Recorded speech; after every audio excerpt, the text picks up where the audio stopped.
live. It's skipping a step. Okay, so next time, remind me to go live stream when I want to go live, without that I don't need to input anything. Okay. So now All here right. we are again with three Interesting. We minutes are of again dead. with dead time. So it is my birthday, as you noted. So everybody knows, I think Chili fan says happy birthday, Ron. Uh, but I have entered the official category of being a senior citizen. I don't think anyone sees you that way, so that's okay. 65. I am now 65. It's bizarre. I don't see myself that way either. That's why it's so bizarre. It's so strange. It doesn't make any sense. But there you go. It So is. here's how to cover a dead air time. Yeah. I wish I was sure about that because it would make a nice story. If you ask me what was your first contact ever with the Manosphere, there's a good chance that I discovered this space very early when I discovered you, because I don't know if you remembered, you gave a lecture to I did in something called London. In the London, Manosphere, 21 in the Summit or something. Manosphere in London. Yes. Were you there? No, but here's what happened back then. So I was very early in objectivism. So I was consuming every single thing that was out there, from libertarianism to objectivism. This Yep. was a time you could watch everything on YouTube in a literally, there was a finite amount of stuff. So I think Yep. I had watched every single stuff, including that lecture where it's these kids that expect probably dating advice, but you talk about, I don't know, something about life, the meaning of Selfishness. life. Yeah, it was about selfishness, about how to be selfish. Yeah. So that was my gateway drug to that whole milieu. So what did it lead? Did you actually go and listen to the other speakers at the conference? I can't remember. I think Okay. after that, it was the time that Mike Chernovitz released something like the guerrilla mindset, Okay. and then it already got fused with the culture war. So after that, I followed it because I was following the culture wars. But we're gonna talk about all this when we Yep. get to the actual show. All right. We've got less than a minute. We started early, guys. We'll get to the actual show on the dot when my clock here shifts to 3 p.m. East Coast time. I will press the start button at that point. The Hey, start talk button for the about talk podcast. about Hayek's how he called it, the spontaneous order. Now that everyone has Apple devices, it's like we have a universal time. You don't have to be. Is my watch? Right. I mean, my watch is not Apple, but it's everyone is at the same time. Absolutely. All right, here we go. The radical fundamental principles of freedom, rational self-interest, and individual rights. This is the Yaron Brook Show. All right, everybody. Welcome to the Yaron Book Show. Well, the Yaron and Nikos Show, not the Yaron Book Show. The Yaron and Nikos Dialogues. And we are back, week 3 of our conversations. Today's going to be, I think, super interesting. It's a topic I've talked a little bit about, but Nikos, I know, has done a lot of research and has delved deep into many of these topics. So I'm looking forward to kind of talking to him about it. It is, as some of you have noted, it is my birthday today. So, and as Darius, who I guess just has a way with words, puts it, damn, you're old. Well, thank you, Darius. I appreciate that. I am. I don't feel old, but it turns out that this is my 65th birthday, so I am now officially part of the Senior Citizens Club, whatever that means. But I still plan to beat most of you out on most things, physical and in terms of energy and everything else. So don't count me out yet, quite yet. Neo says he thought I was 28. Nice, nice, nice. All right. So today we're talking about the manosphere. Nico says kind of funny story about how he first discovered the manosphere, the first talk he ever gave in the manosphere. So why don't we start with that, and then we'll shift, and then I'll tell my story about how I how I got into that circumstances of the manosphere.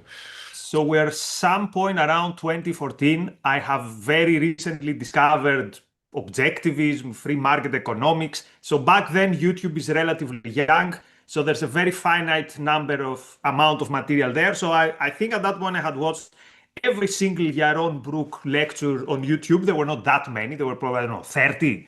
One of these 30 was on something called the 21 Convention, which was back then the main gathering, like the Ocon of the Manosphere, to put it that way. And here is Yaron giving a talk about, I guess, selfishness.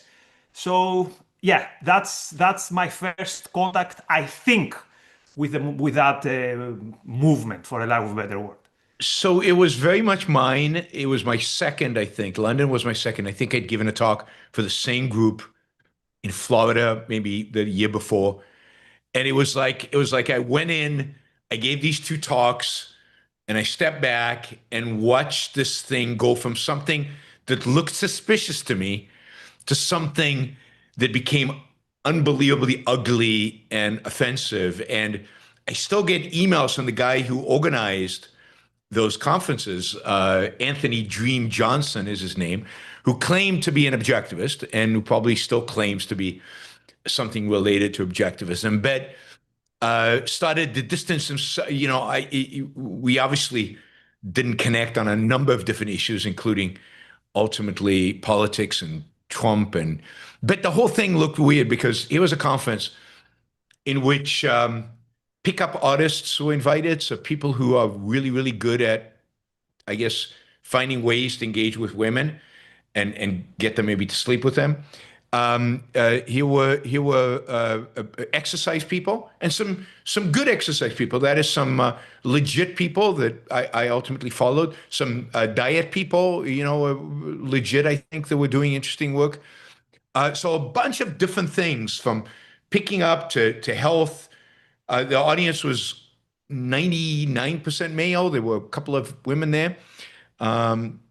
But Anthony Johnson's a good example. He went from being interested in objectivism and inviting me because I was an objectivist and wanting to talk about objectivism to being a complete nutcase and a really horrible human being, as his emails project. So let's talk about partially that transition. Where does the manosphere start? What are the origins? What really is it, and where did it start? Yeah. First of all, let's start with some definition so that people know what we are talking about. And the reason I know a lot about it is because I have a whole chapter on it in my book on identity politics and tribalism. So there was a time where I When had did read the book come out? 2021. So my knowledge is mostly on that era. But recently, I had to again engage with that world because this movement that started as, okay, we're going to give you advice on seduction or romantic success, now has become this hotbed of conspiratorial thinking and this nest of anti-Semitism. So let's start with a definition, right? What is the manosphere? Let's put it simple. Think about an online world, an online ecosystem, where mostly young men come together, they congregate, they share the premise, they share the belief that modern society is hostile to men, that we need to find a space where we can fight this hostile world. And this is a space that offers that there's going to be a path towards an ideal of masculinity. And why is this movement attractive? It is attractive because it offers advice on how to navigate relationship with women, and such advice is also based on very particularly view of human and female nature. So the manosphere's attraction is that it offers advice and promises a solution on a problem that is almost universal for young men, how to attract the opposite sex. But also this community has developed this worldview that perceives modern societies as undermined by feminism, by liberalism. So these days, you find yourself engaging with the manosphere, and it is as if you are engaging with the fringe woke right to put it this way. You have usually the same things: antisemitism, hostility to big pharma, and so on and so forth. That's why you have people who were seduction experts then wearing their MAGA hat. So now, the history, yes. yeah, so to what extent did this arise from legitimate grievances? That is, to what extent has something happened over the last, I don't know, 30 years that has changed the relationship between men and women, that has caused men to feel this way? Well, before we get there, let's take Okay. a step back, because that's the thing. This did not start as a movement of grievances. This started as a movement that offered simple dating advice. So in the early days, there was no manosphere. There was, let's put it, seduction experts. It's what you might have heard as, the era of the game. And something that you'll see in the manosphere is it usually jumps in whatever bandwagon is popular at the time. So in the early 90s, it was self-help advice influenced back then by neuro-linguistic programming, NLP. There was a guy called Ross Jeffries who came up with something called speed seduction. And the idea was that by using some techniques and some tricks, you bypass the rational barriers of women and you get straight to their more, let's say, primal level, and that's you achieve seduction. That's important because we'll see throughout the history of the manosphere, there's this idea that human beings are very deterministic. You just need to find the tricks, the mechanism, and then you can figure out how to make them do what you want. And the NLP was not just about seduction. Tony Robbins very famously used the NLP to become what he became. Next, we went to the time when the manosphere became, or that the pickup community became famous. Can I ask something? Of course. At that stage, at that point, when it was about seduction, was it just about sex, or was it about a relationship? Was the whole point of getting around the woman's rational side is to get her in bed, and that's all that mattered, or was there something more to that? No, it was about seduction, but the point was it's a numbers game. If you manage to become good with women and you get to date, let's say, with 100 women, one of these might get to be a good wife. But what you asked gives us the key to the next major development in the manosphere. So we are around the early 2000s now, and the book The Game comes out. The Game is written by Neil Strauss, who was a mainstream journalist. He was someone who was writing for the New York Times and for the Rolling Stone. And he gets, let's say, underground. He goes native with a pickup community, following a guy called Mystery.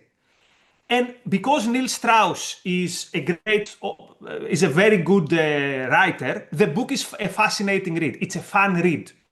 But people who read the book all came to the same conclusion. Like, okay, all this is nice and it's fun, but these guys end up heartbroken. Mystery, the great seducer, who is the guy Neil Strauss follows, he has constant mental breakdowns because he's so in love with some women. So he seduces 95 women, but 5 women he's in love with and he doesn't know what to do. So the next level is, look, pickup tricks are not enough. We need to fuse seduction with self-development. And this is the era towards 2010 where pickup artistry and self-development slowly come together. This is the time where you find many people in the manosphere on what today we call the manosphere. This is when you have people quoting Ayn Rand. This is where you have people suggesting in their forums, like the real social dynamic people, old timers will know them. They were, let's say, some various splits from the early pickup community. But they were suggesting the Atlas Shrugged and the Fountainhead in their forums.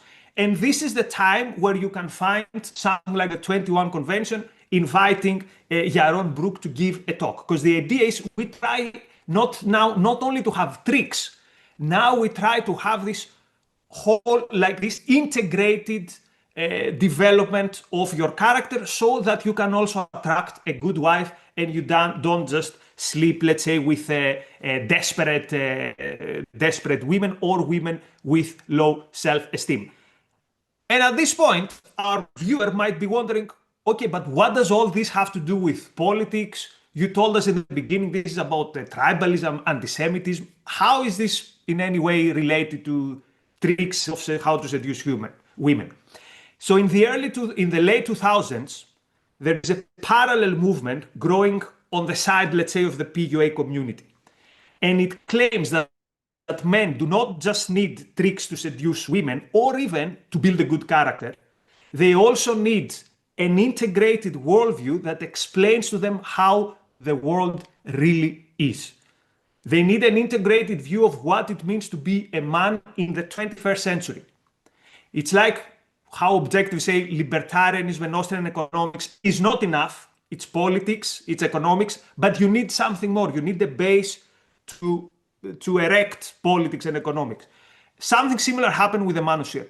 And that philosophy that supposedly will give you a worldview that makes you understand what the world out there is what we call the red pill and what became known as the red pill. Obviously, the red pill, the metaphor from the Marxism.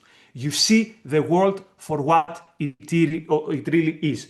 The most famous figure in that movement is a guy with the nom de guerre, the nickname Rational Male. He wrote the series The Rational Man. I was rereading it, and it's interesting that at that point, he presents himself basically as what I do is praxeology, which means I give you the facts, how human beings act. I don't include any moral evaluation. Women are like that. You can believe it and act on it however you want, or you can pretend it is not so. And how are women like, by the way? What are the main tenets of the red pill? So the red pill has a worldview which is very much influenced by evolutionary psychology. So we're not anymore in NLP and go to the subconscious. Now we're to a different type of determinism, which is evolutionary psychology. And there you have some formulations that you might have heard, as for example, the concept of hypergamy. Hypergamy, the idea that women always want to mate up. And interestingly, as an example of hypergamy, the Rational Men and others have used Dagny Taggart from Atlas Shrugged. Because again, they are in a dialogue, let's say, with people who like Ayn Rand, because this was the time when the red pill and self-development were close together. And I said, look, Dagny, she goes from Francisco to Rearden to, spoiler alert, gold. And this is an example of a hypergamy, a woman who always wants to go with a more, how to put it, a male which is higher in the pecking order. And there also you have this idea of a hierarchy and the idea of an alpha male and a beta male. You wouldn't hear these terms thrown around in the 90s so much. They become prominent with the red pill. And they built, let's say, this parallel discipline of sociology. Think about it as gender studies for men, explaining to you how the world works in relation to the gender. So now we are at let's say, the first decade of the 21st century. So we have the seduction community fused with self-development, and on the other hand, people who are not necessarily engaged in seduction. So this guy is married and monogamous, but it's like, hey, I'm going to explain to men how the world works. And these two worlds come together and they are in dialogue with each other. Are we good till now? Do we get it? Yes. So you've got basically two types of determinists who are coming together. But in a sense, the deeper thinkers are the red pill ones, right? They're the ones who have deeper ideas about all of this. Yes, because they include a sociological view. They tell you what type of world you live in, and they tell you that you live in a... And yes. Is part of that they are responding to feminism. That is part of that they are now, responding to feminism and women in the workplace and all of this. Yes, that's the idea is we live in a gynocentric social order, which means a social order where women have now the upper hand. But at that time, feminism is not that in your face as it becomes later. So the key moment is around 2015, because that's the time when the manosphere enters the battlefield of the culture wars. A culture wars which around that time is dominated by Me Too, aggressive feminism, and you have the earthquake of the MAGA movement. And Trump comes as this bulldozer that will destroy everything which is the established allowable opinion. And this means he will have to go and collide also with feminism. So the manosphere, these people that now have realized themselves as we are men who are red pill and we are men who are castigated by this genocentric social order, now we have an ally. Now we have a political bandwagon that we need to jump on. But also, there's one more development, and we need to mention also this. And this is where it gets actually darker. We have some men who get a different lesson from all this. And their lesson is that, look, women are beyond redemption. Feminism has destroyed women. Feminism means that men are not, there's no place for us. And their point is, therefore, we will withdraw. We will withdraw from the sexual, let's say, market, the social market. They will say the juice is not worth the squeeze. And they see women as actively dangerous. And this becomes even bigger with the era of Me Too. And again, in dialogue with, let's say, people who like Ayn Rand, some of them call it, they're going gold. They go on a strike.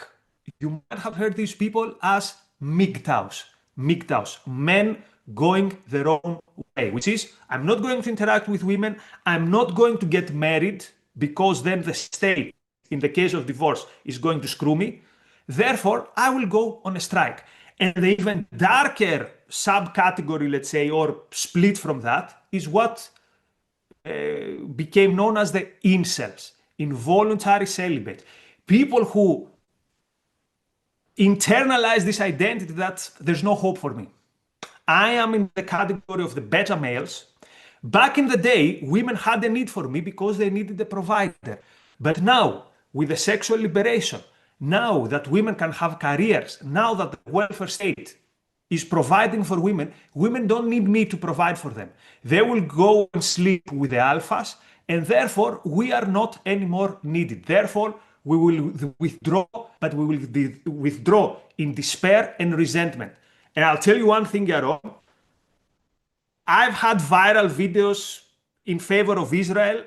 I've gotten less pushback from, pro-Palestinians than I have from incels. Yep. And I never said anything bad about incels. I was in a panel on incels and I said something like, guys, this shouldn't be your identity.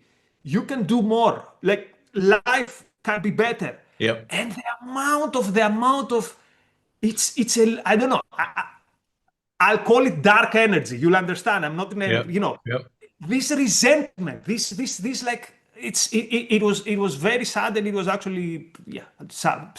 I've gotten the same response when when I've talked about incels or men going their own way. It's been a couple of years now, maybe longer, since I did it. But every time I've talked about that, the vitriol, the hatred that has been expressed is just, it is amazing. But it makes sense, because there's a fundamental insecurity, right? In why they are incels or men going their own way. And when you poke that insecurity, they explode. Most people with low self-esteem respond very, very, very badly to criticism. But it's weird because they're the biggest critics of themselves. Like, I told them, guys, you are not losers, or you don't have to be losers. Yep. And that's it's as if you're telling them, it's as if you're showing like the cross or garlic to like a vampire. They get so angry. Anyway, I still have and I won't say I have sympathy, but it's just sad because it completely it strips away agency from these people. It's the worst, like it's the thing that feminism has, the worst thing that feminism has done to some women, internalizing victimhood. And then men who supposedly rise up against feminism internalize this victimhood to a degree that you have to go to the worst depths of feminism to find that. Yeah, it's tragic, and of course, it's as we'll talk about, it's all this misidentification of what life means, certainly what masculinity and what femininity means, and really an evaluation of a misevaluation of themselves of what life makes possible, right? They're short, they're ugly, therefore they will never be successful in life, right? And the funny thing, the first incel I ever met in my life, in a conference actually, in a battle of ideas, he was wearing a MAGA hat, and I found this very, very interesting. And which is because Trump is like the archetypal alpha male who wouldn't have any sympathy for that guy. Anyway, so what happens then from 2015 onwards is that you have a new generation of streamers, of content creators, let's put it. Now we are in the MAGA era. We are in the MAGA ethos where anything goes, where there is no truth, there's alternative facts. And now there is a crusade not only against feminism, but also against basically liberalism. But also this crusade against liberalism becomes a crusade against the next big thing, which is COVID orthodoxy. Not in the way we did it, which we were early on against the lockdowns. Back then, they were hiding probably in some, they were wetting the bed. But when it became safe to do so, suddenly they came out and it was like, oh, all this is a hoax. And then a crusade against the vaccines, and then against the globalists, and then against the Jews. So today you have the odd spectacle of someone like Myron Gaines. If you watch the Netflix documentary, you know who he is, who started by offering dating and fitness advice. And these days he has long discussions with Nick Fuentes.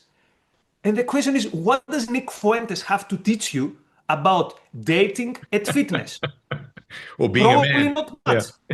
But this space is not anymore about becoming better at seduction. It's not anymore even about getting jacked. This is now a space of vomiting garbage, hot takes, and brain-dead views, where the more fringe and the crazier your idea, the more you have this short-lived competitive advantage in the attention economy. So, I mean, I'm going to sound like a boomer, but we could say back then, the Manosphere was deterministic. It had elements of, superficiality, elements of misogyny. Okay, but the downhill trajectory in 10 years it's absolutely crazy. It's a good mirror. It gives you a good prism to the wider cultural decline. So what is it you think about the flawed premises that they began with that made this decline a reality and not just possible, but ultimately, in some ways inevitable? Right? Okay, so the first and obvious answer, particularly from someone who wrote a book on tribalism, is that it's the groupthink and it's the tribal view of the world. It's this giving up of the effort to try to understand the world, to try to see for yourself by using your mind what is happening out there. So you just follow some easy tropes shoved down your throat in this echo chamber. And this has a very big advantage. It dissolves you of responsibility. Now you don't have to do anything difficult. You don't have to achieve anything. You have internalized this garbage that you're an avatar of your identity. And you have internalized this garbage that you are not you, the individual. You are a white boy in the 21st century world. And you could say, okay, this is how the followers think. But what about the leaders? How do they form their opinions? And how do they all end up with the same predictable tropes from anti-vax to anti-Semitism? And I want to say one more thing here about these predictable tropes. And maybe it's a tasteless example, but I think it's a good example.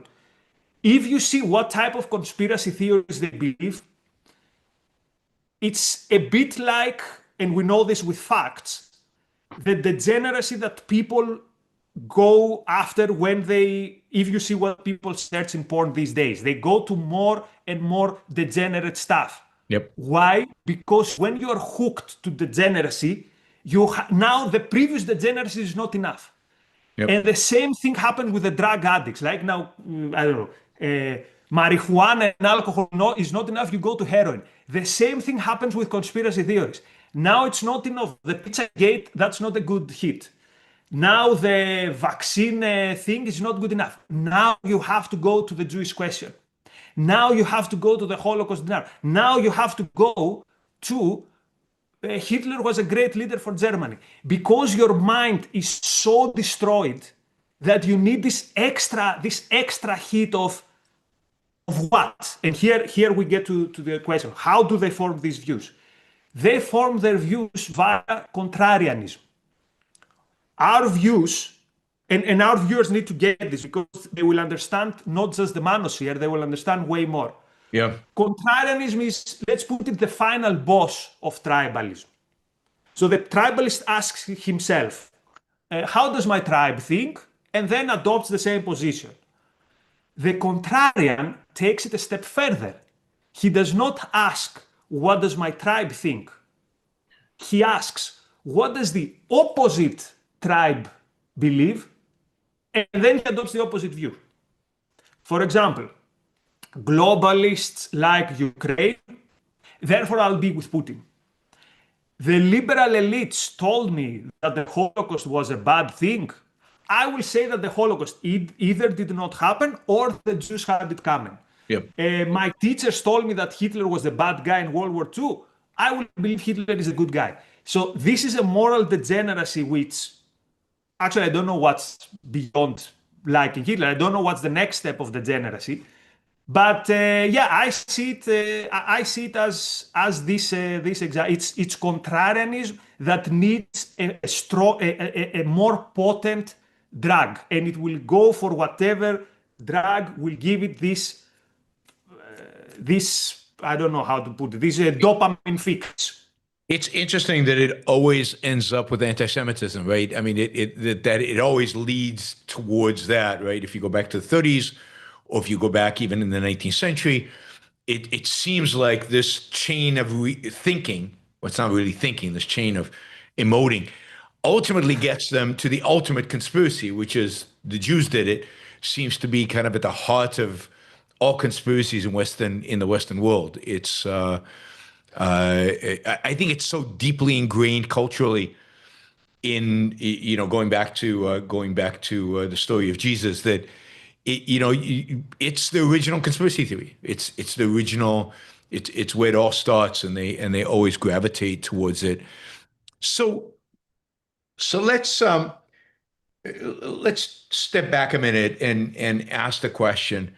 So, you know, what is it about the world out there? What is it about both feminism and about modern women more generally that is really that might provide some legitimacy to the angst some of these people are feeling and therefore looking for answers? What has changed that requires men to rethink where they are in their position? Well, if you work in any big institution like a university, the Soviet type of propaganda when it comes to feminism is so tasteless that at some point you say, okay, I want something to put an end in this. I mean, I've admitted it both in 2016 and in 2020 and in 2024. Fool me twice, fool me three times.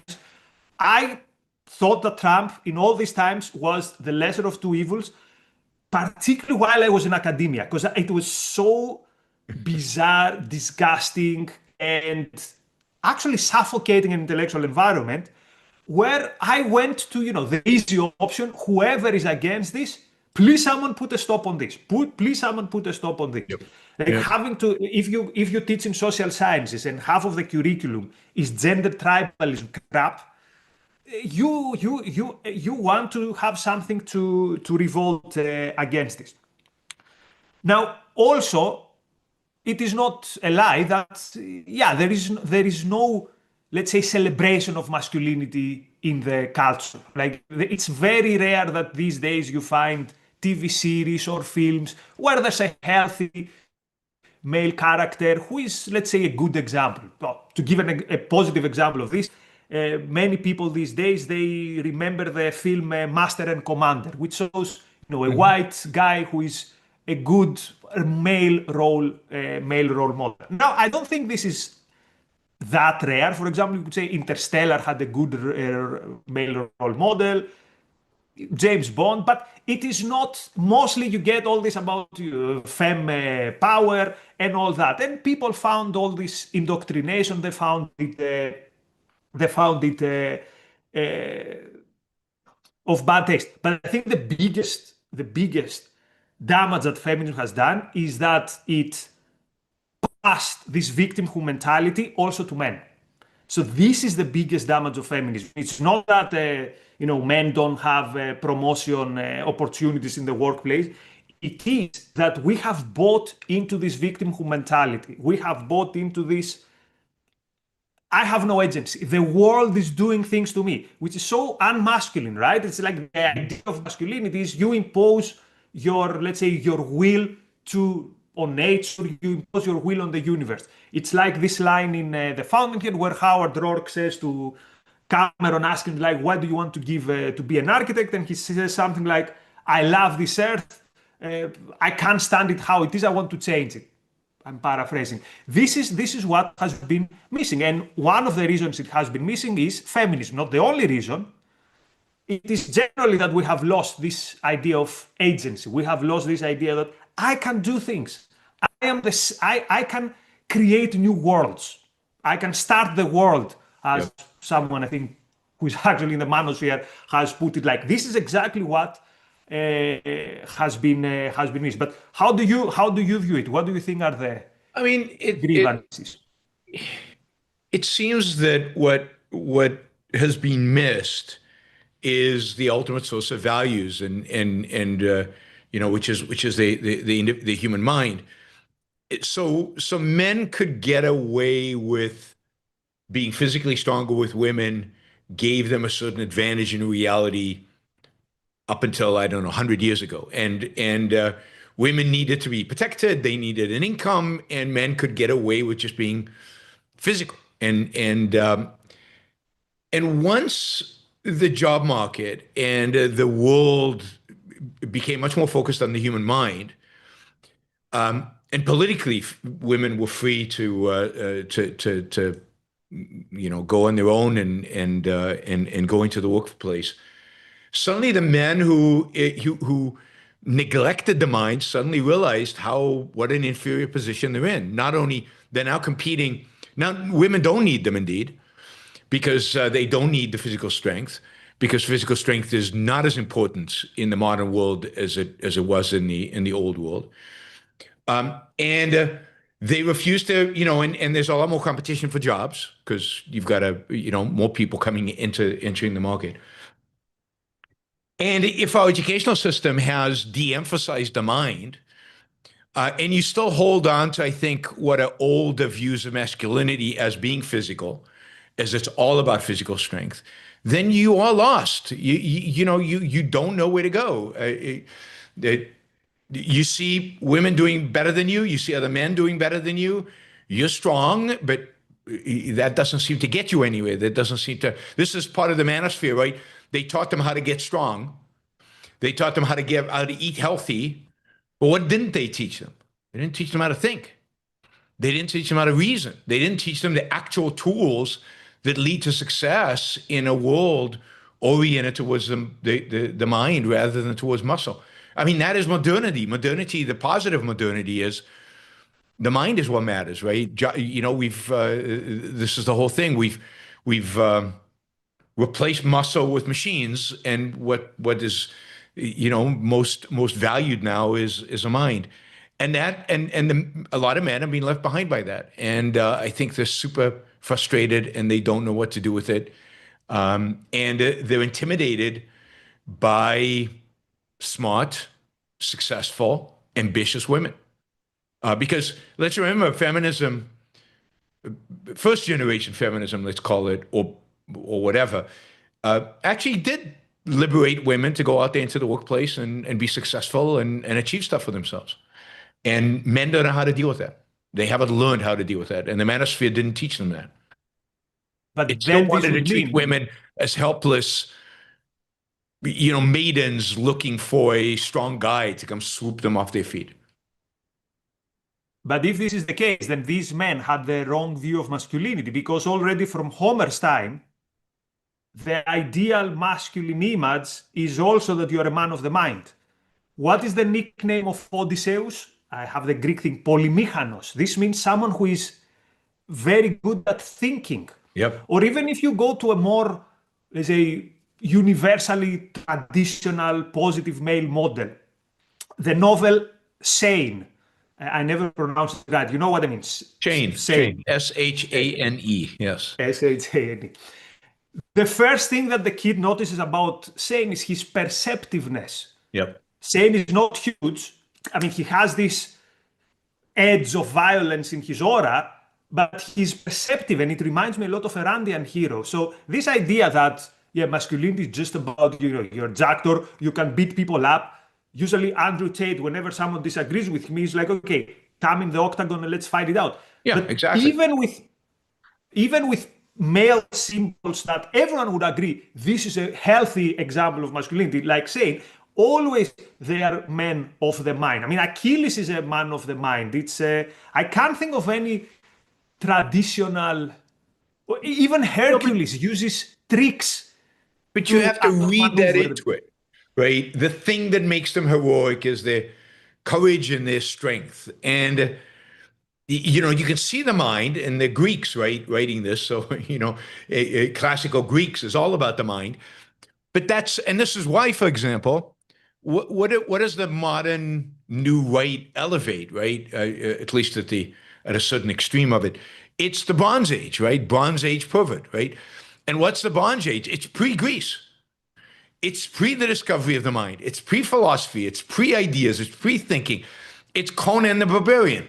Conan the Barbarian, right? And I don't know, I can't remember the movie well enough to know, does he use his mind or not? But that's not what we think about when we think about Schwarzenegger riding on a horse with those massive muscles and wielding a sword. We think about physical strength. That is the essential. And there's a certain, and you know, it's Marxism, right? It's the idea of materialism. It's a certain idea about work and what work constitutes, which the mind does not play a big role in it. And in a factory, a lot of the jobs are physical jobs, but there are very few factory jobs today. There are very few physical jobs today. There's very few realms in the world today where you can get away with physicality. I mean, I think a big reason why, you know, violent sports, which I'm not a fan of, I think, you know, are so popular, the cage matches and all of that, is because, you know, people are hearkening back to a past where physicality, that, you know, that really mattered, and you got your self-esteem from that, you got your self-confidence, and they don't know, they still haven't adapted to a world in which what matters is the mind. And because what matters is the mind, women have minds. They don't have muscle, but they have minds. And that's hard for men, I think, to grasp in a modern era. Could be. But again, this would be a caricature of men. Sure. Like, I don't think that someone with a healthy view of, again, masculinity as like the world out there is my oyster, it would be very weird. Actually, there's something I don't want to say feminine, but stereotypically non-masculine into this energy of gossip, of resentment within the manosphere. Like Yeah. half of the content of manosphere is they invite a OnlyFans model and they make fun of them or whatever. There's something very, again, I don't want to say like stereotypically non-masculine, I'll put it this way, with this type of attitude and with this type of content. I think that comes from victimhood. It comes from this idea of victimhood. And it comes from the idea of the negation. Once you negate the mind, what are you left with? You're left with emotions and frustrations and feeling of victimhood and yeah, the kind of gossip, the whining, all of this. That's when if you have a mind, you don't go there. It has no appeal and it has no interest because you're too busy figuring out the next thing. You're too busy driving towards the next. I mean, it's a combination, of course, of not having a mind, which leads to not having self-esteem. So it's this combination of a rejection of the mind and not having self-esteem, which leads this movement to be such a whiny and defensive and easily offended, movement and you see that with MAGA as well. You see how easily offended MAGA is, right? You criticize Trump and you've got Trump derangement syndrome. I mean, there's no argument, there's no debate, there's no anything. It's pure emotion and defensiveness. And let's see two more developments that add to all this decadence. The one is that the manosphere has discovered the Christian nationalism and traditionalism. I mean, they're not the same thing, but people hopefully get what I mean. So now you have a lot of people saying, for example, it was a mistake to give women rights, such as the right to vote. Recently, a manosphere figure called Hayden McDougall, he was to Jake Shields, who was a former fighter, and the discussion was basically after we figure out the Jewish question, now everyone talks about the Jewish question, so we'll achieve that, but now we need to sort out the women's question. And you could say, okay, who cares? Like, these are fringe figures. The one has more than 1 million followers on Instagram, McDougall, and Jake Shields, I checked this morning, has almost 1 million followers on Twitter. And Sniko has also more than 1 million subscribers. Now, speaking about Sniko, everyone talks about the manosphere to far-right pipeline. But what about the manosphere to Islam pipeline? So 3 of the figures who are big these days in the manosphere, Andrew Tate, Sniko, they converted to Islam. Myron Games, he didn't have to convert, he was already Muslim. Okay. And statistically, this is weird, right? And there's something there. And what is there? It is that it is to be expected that people who hate liberalism and capitalism will find appeal in Islam. Yep. So the late Jonathan Bolden, who was the most prominent intellectual figure of the far right in the UK, he famously said that Islam is a very right-wing worldview. So he saw the potential that people who are disgusted with feminism, with liberalism, they will find appeal to Islam. And no one saw this clearer than Michel Houellebecq, the French author. Have you read Yaron, his novel Submission? I did, absolutely. So Submission, for people who don't know it, it was written in 2015. It was about the not so distant future. So we are in France, and in the second round of the elections, it is the National Front, let's say the nationalists, versus something like the Muslim Brotherhood, a Muslim party which is supported by the left. And the Muslims win. And we are somewhere like 2/5 in the book. And now we expect that there's going to be some crazy civil war. Instead, what happens is many of the far-right people and the socially conservatives, they say, wait a minute, this is not that bad. I hate woke. The Muslims hate woke. I don't want women to have rights. Muslims don't want women to have rights. I can find a woman. Muslims tell me, you can have 5 of them. We're going to give them to you. And yeah, exactly. So Houellebecq, yes. Yeah. No, go ahead. Yeah, so Houellebecq foresees that these two movements, so supposedly the people who are going to save the West, the Christian conservatives and all that stuff, they are not as many miles away as they would think from the Muslims. And no one gets this from the book. People read Submission and think, oh, it's foretelling the conflict of civilization. I mean, if only it foretells the harmony of civilization that's It going to shows happen. how weak the West is and Exactly.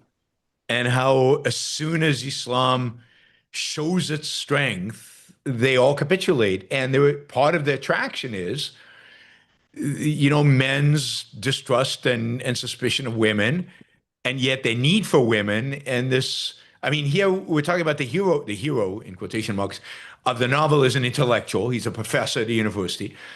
And he has these relationships with women and so on. But at some point, he's like, 4 wives. Okay, that kind of appeals to him, and it's Free a money. lazy. He gets pension from the age of 40 or something. Yep, and Qatari money or Saudi money. yeah, so they give him money. He gets wives. Life becomes easy. Conflicts disappear. Although with 4 wives, I challenge you not to have conflicts. But his whole life becomes smooth and easier. In the novel, he realizes that his mind is being dulled. There's a sudden sense in which there's more and more and more evasion going on, and his mind is narrower and narrower and narrower, and that is really powerful. That the author gets that. But there is this, it's what is the attraction of Islam? Islam is submission. What is the attraction of submission? The attraction is Power. but it's power, but it's more than that. It's mind numbingness. It's the fact that you can now become an animal. This goes back to kind of the Manosphere, right? They think of human beings as animals, as deterministic animals, and what submission does, because it eradicates your frontal lobe in a sense. It eradicates your reason. What is a human being without reason? He's just an animal. He's a deterministic animal. You're going back to. I like the Garden of Eden metaphor, right? The Garden of Eden is the metaphor of pre-reason human beings, right? You have no mind, and there's a certain ease to that, and you get that in the novel. Everything becomes easier for him, but it becomes easier for him because he's destroyed And notice his own capacity to think. he also loses his will to even desire. Yes. He has one woman he's in love with. She's Yep. a Jew woman. She goes obviously to Israel before the Muslim Brotherhood takes power. He can literally take an airplane. He thinks about it. She's the only woman who wakes up something sexual. He doesn't care about the 4 wives. There's only one, and he doesn't even bother to get on an airplane to go because everything has died inside him. Yep. And that is, that is what happens when you adapt these horrific ideas, and Islam is just a great manifestation of that in the modern world, and it's scary. As I think the appeal is primarily men, but think about all the women during the peak ISIS, right? 2014, 2015. Think about how many women left France and England and volunteered to go to Syria to become the wives of these guys. There's again, submission, the negation of your own mind, the submission of your own will is attractive to a certain type of human being. I hesitate to call them human, but to a certain type of people. They want the numbness. They want the emptiness, in a sense, in the mind. I They just never want to thought be of able to- that angle. That's a very interesting angle. Yeah. I mean, think about how many people volunteered to join ISIS when ISIS was deemed to be successful. And it's again, what were they looking for? They thought ISIS were warriors, masculine warriors. And not only did men get attracted to that, but a lot of women did. So it's a statement about our culture that there are people out there who still seek that. I mean, Leonard Peikoff once said something that's always intrigued me a long time ago. It's like the world, the culture is not ready for objectivism. We haven't evolved to the point where the culture can accept objectivism. And what does that mean, cultural evolution? What does that mean? And there's still these remnants of ancient ideas that still appeal to a big chunk of the population. They're still attracted to barbarism, and that's scary because it means it can come back. And Peikoff also talked about in one of his lectures about schizophrenia. How about this schizophrenic attitude in the manosphere, and particularly in the mix with PUA? We're going to teach you how to sleep with OnlyFans type of women, but you should despise them because they're despicable morally. And then somehow you're gonna find the tradcon wife with a summery dress who's gonna give you all these kids. So wait, are you telling me you want me to be attracted to OnlyFans hosts but marry? Like, how is this going to happen? How am I going to get attracted to something that you are telling me is despicable? So it is this, how we call it, it's not even mind-body dichotomy. It's even more, it's like soul, mind, body, everything dichotomy. It's like trichotomy. And why would a woman, this trad wife, be attracted to you for sleeping with all these, meaningless women? What is gonna be attracted about that? But that's also interesting. The whole idea of trad wives is so. It's so suggestive of what these people are really want. They want somebody to submit to them. They want somebody who's not their equal. Who they want somebody they can look down on. It's not just an issue of division of labor. It's much more. It's much deeper than that. Yeah. Think of what a difficult time Peter Keating has with Dominique. She's this mirror that puts in front of him all the time that he's a nothing, he's a nobody. Yep. It would be so much better with Kate, who wouldn't expect nothing, who'd expect nothing. So he could pretend, he could keep pretending that he's something because there is no mirror there to see that you're nothing. But Dominique is a mirror and he sees that he's a nothing. Yes, and these people don't want a mirror. They want a nothing. They want a nothing. So they're looking for a woman who will be quite happy and satisfied being their servant, a woman who will just, cook and clean and have their kids and have no ambition beyond, pleasing them in some way. I mean, how pathetic do you have to be as a man? How pathetic do you have to be as a man to want that kind of a woman as your soulmate, as the person you're going to spend the rest of your life with, and be committed to? How unambitious and empty do you have to be to seek out something like that?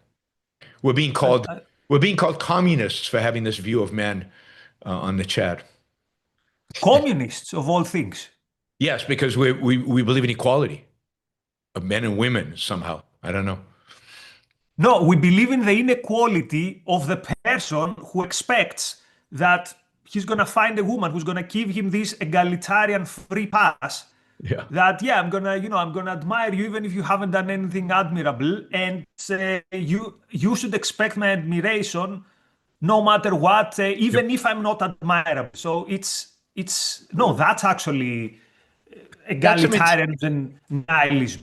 It's people like this. He was also praising Islam a few minutes ago, so it's not too surprising. It's a pathetic mentality of men who want the unearned and who lack any kind of self-esteem and who just want to be want to be serviced. They don't want a relationship. They don't want actually. Again, it goes back to the mind, right? If you don't value the mind, then there's not much there. There's not much left in life. And I learned more from this. This gave me a lot of food for thought. I need to process further that stuff. okay, good. Somebody, Shaz Butters, wants us to do a movie review together. Of He what? sent a movie called Starman from 1984. Starman. Starman. I think I saw the movie, but I can't remember. Anyway, he's giving us $1,000 to do it, Nikos. So I figure we'll do it. We are reviewing Starman. Absolutely. So so look it up. Look it up. But also, joking aside, first of all, a huge thank you to people Yes. who donate, and a huge thank you to Ryan. People might have noticed today I'm standing. Through this show, someone sent a donation for me to buy a standing desk so I can move around. I don't need to. It's better for your back. It's good. It's good for everything. It's good for And everything. also, we can have episodes if occasion calls for it. That can be 3 hours, 4 hours. Yep. If Joe Rogan can do it, we can do it. If people find value and participate for 3 hours. They have to ask a lot of questions. A lot of questions. All right. What more do we want to say about? I mean, how do you see when and how do you see the involvement of characters like Andrew Tate in this movement? When did they enter? And again, what is the appeal? Because there's no self-improvement here, and he's so obviously a predator on women. Who is he appealing to, and you know, what does it mean? I mean, what step in this direction does this occur?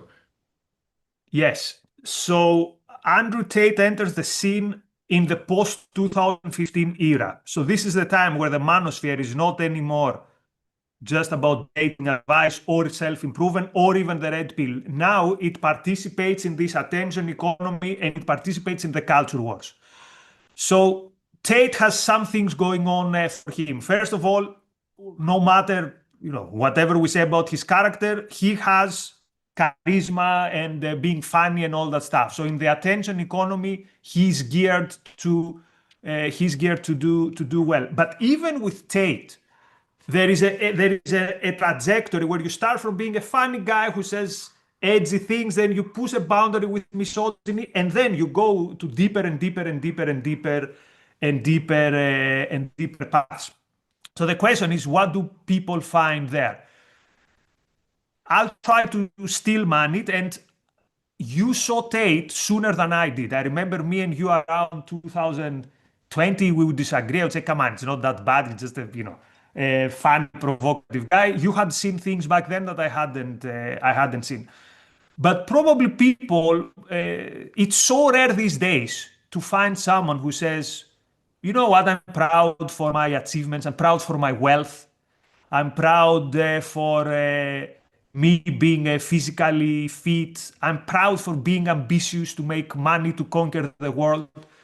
And there is the way that you can see Tate and innocently see this ambition, this pride, that life can be better by what it is. So this is, I think, the appeal, that these were boys who got raised with a model that says, know your place, sit down there quiet, go, life shouldn't be anything, don't rock the boat. And they see someone who does rock the boat, who is ambitious in every aspect of life, and they say, here is a rebel, here is a countercultural figure. So they would view Tate in the same way as in the 60s, they would view Allen Ginsberg and the other protagonists of the New Left, who would shock the consciousness of the power elites. And the power elites these days was feminism and these things. So they thought,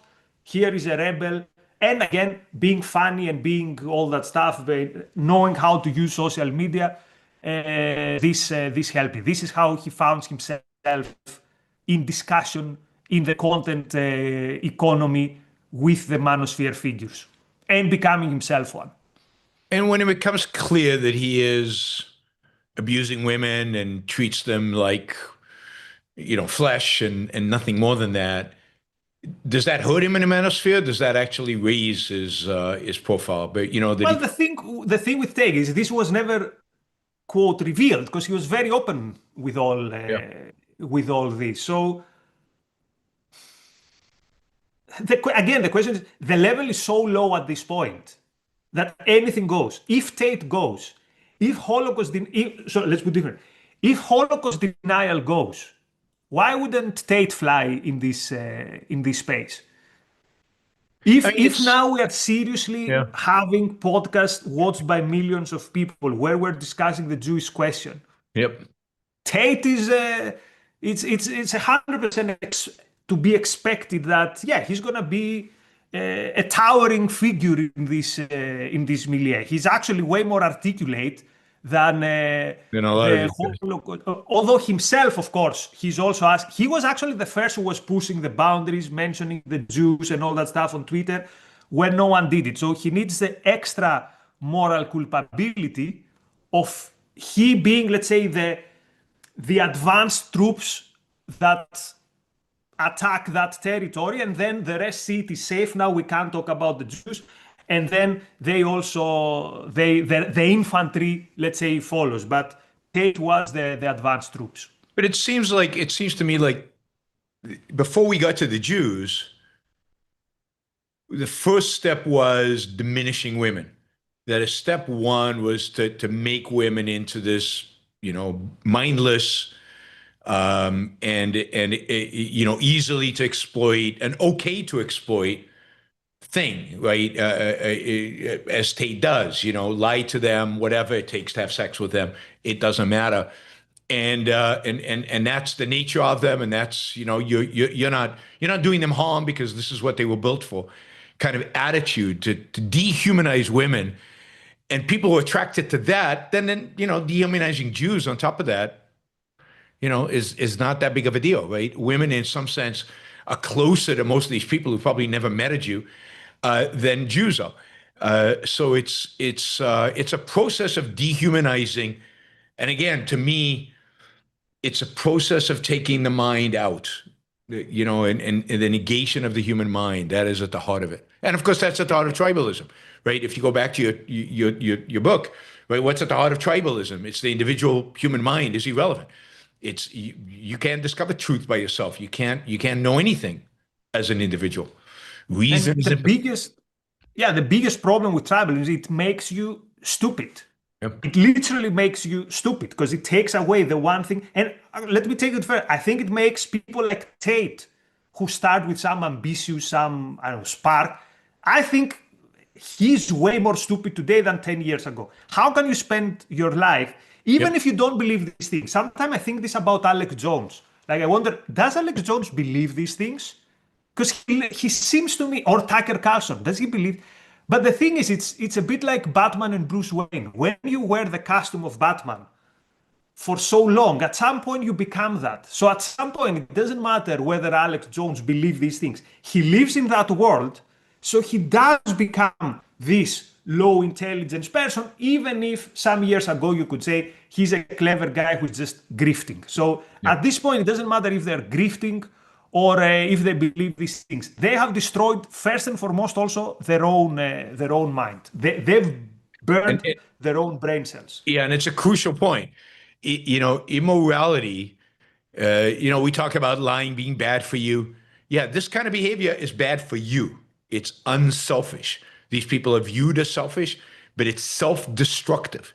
It actually destroys their own ability to think. That you tell enough lies, it's not that you stop believing those lies. It's the truth becomes impossible for you to discover. You create such pollution inside your own mind that you can't sort it out. You can't clean it up, and that's what these people become. And one last comment for anyone with some brain cells in the chat who is opposed to us, but at least has ears to listen. The worst thing by destroying your mind, the worst thing in this context is also you cannot be one of the men that you friends in the audience are admiring. Because if you want to change the world, if you were to impose your will on the world, first you need to understand the world. You need to draw connections, to find cause and effect, to figure out the course of action. And you do this with your mind. Without your mind, you cannot be such a figure. One of the first viral videos of Tate, he said, 2 plus 2 is not 4, because if I punch you and if I threaten to punch you, 2 plus 2 equals 5. Yep. So notice how Tate reaches the same conclusion with the woke, with the wokest of the woke who say 2 plus 2 equals 5. If you give up your mind, you cannot be an Achilles, a Hercules, a Leonidas, or if we go to the more recent heroes of the Enlightenment, who is way more obvious how they use their mind. So you cannot be a great man if you give up your mind.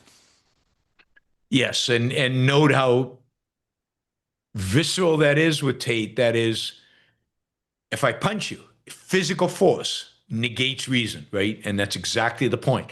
And he's right. He wants to negate reason. He's all about the negation of the human mind.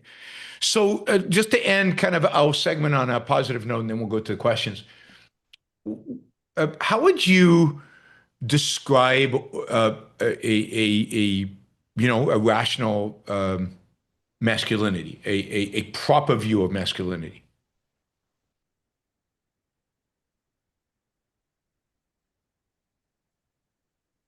I know I have a view of how to make my life and in extension the world different and better. I know why I want this, and decisively I take action to do this. I don't know. I haven't got a very good definition, but now on the spot, this is the best I can do. Maybe it's also like that line. You can't really describe civilization, but I know it when I see it. This is my reaction when I read something like Sane, or when you see the Randian figures. You notice that there's something there. There is some aura there. You sense that you're in the presence of a great creator, overcomer, hero, builder. There's something. Yep. What's your definition? I mean, I think it's something like that. And I think to some extent, the way it manifests has shifted. That is, Odysseus or Achilles, yes, they're still clever men. They're men who think, but much of how they manifest their changing the world is physical. Ultimately, they fight battles and they do duels and they go to war, right? And they go to war over women often, right? Whereas so there's a certain aspect of, you can understand why masculinity in the past was very much associated with some kind of physical strength and a physical projection, a projection of your physicality into the world. And again, we live in a different era. We live in an era where to change the world does not require taking up arms. Now, it still does periodically. You still have to go fight sometimes. But that is not the primary way in which you manifest yourself into the world. So to me, when I think, I've said this on the show many times, that my image of masculinity is a Steve Jobs, right? Here's a man of the mind, standing on stage, commanding an audience. Here's a new product that's going to change the world. And he's not a strong guy. He doesn't have big muscles. But he is so much in command of his world and of the people in front of him and what's going on. He's command of the largest company in the world. He's changing the world in every decision that he makes. I mean, to me, he stands up. So to me, masculinity in the modern era is much more a feature of self-esteem and mind than it is a physicality. So it's still about going out and changing the world and acting in the world, but that action is much more a product of direct product of the mind rather than a product of wielding a sword. Your figure made me realize that I also have something that comes in mind. It's on the other spectrum of the mind. It's the mind, but also, do you remember that scene when the IDF rescues Noah but not when we didn't see the scene with Noah. We saw the scene with these two Israeli boys that were rescued. And the soldier gives him a small like fist bump and he tells him it's gonna be okay. That's the most moving thing I've seen in my life. And the Yeah. boy immediately relaxes because he believes him. Yep. That's masculinity. When you tell someone it's gonna be okay and they believe you. Like this for me, I cannot explain it, but it captures perfectly. Good. All right. Um, this has been a good discussion. Let's see what our super chat is. We've got a goal for these. Just to remind everybody of $1,000 a show. I think this will be the first show where we make it. We're $14 short, but that's primarily Wow. because of Shazbot's $500 down payment for the movie review. So he'll give us the next 500 next show when and we'll do the movie review. So we have to go watch the movie now. So thank you guys. Really, really appreciate that. Let me check out some of the stickers before we get to the questions. Bonnie, thank you for the sticker. And let's see.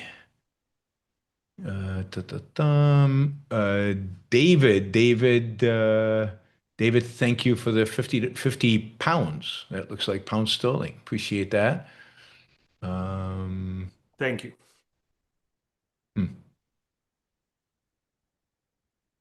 All right. I don't know why this is not going further backwards in time. Oh, I know why. Okay. I'm using the wrong feature. Okay. Let's think Stephen Hopper and Mitch and Mike and Catherine from Europe and Cook and Shout out to Kirk. He had a discussion with Razi on the topic of the Netflix documentary. I was watching it this morning to get ideas. So shout out to both of you. okay, cool. And Daniel, who was also there. Yeah, that was on ASCUK or what's the channel called? The Objectivist Media Network. Okay, Jackson's It's Media like Network. Twitter. I am always gonna call it Twitter. All right. So thank you to all the stickers. Let's turn to our super chat. We always start with the highest amount, and that is Shazbot. So Shazbot says, payment one of two. Can Yaron and Nikos do a team review of the movie Starman, 1984? Nikos has written that down already. If Nikos doesn't want to, then Yaron can do it on his own. Nikos is a very cooperative. He's already agreed to it. All I right. mean, except if I'll try everything to find it. I live in the Balkans. It's not the easiest thing to find news, but I'll do my best to find it. I'll try hard. Sounds good. Molten Splendor says, happy birthday, Iran, $100. Thank you, Molten Splendor. Really, really appreciate the support. You've been great the last few weeks. Let's see.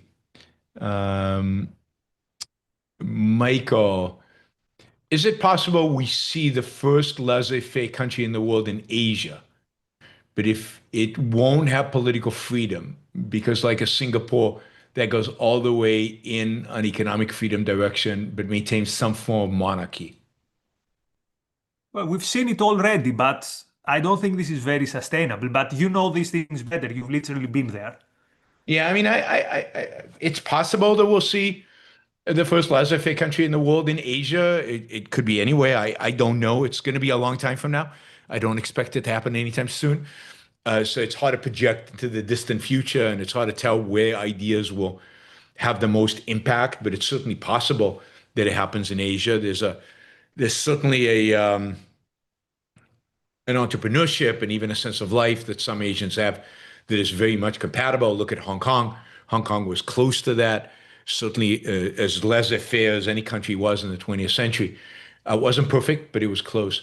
Will it have no political freedom? I don't think that's sustainable.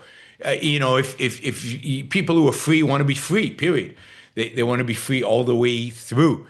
There's not a realm in their life where they say, okay, I'll be a slave there, but I'll be free everywhere else.